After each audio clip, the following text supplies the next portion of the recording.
To achieve smooth and accurate control, many pilots will place the thumb directly on the end of each stick to control the craft. Some will use both the thumb and the forefinger in order to make finer and more controllable adjustments. In this video, we will show you how to install and quickly add the extra length of the master stick for you to get a comfortable adjustment. Take out the master stick from the box.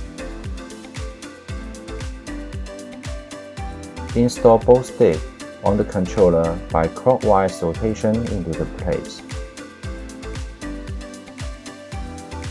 Unscrewing the top half of either control stick will add to the overall length due to the built-in thread. Repeat the process with the bottom half of stick and tighten into place.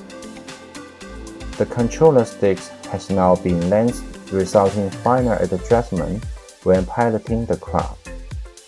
You can easily repeat the process with the opposite stick if desired. After the flight, you can store the stick into the slot so that you can easily carry.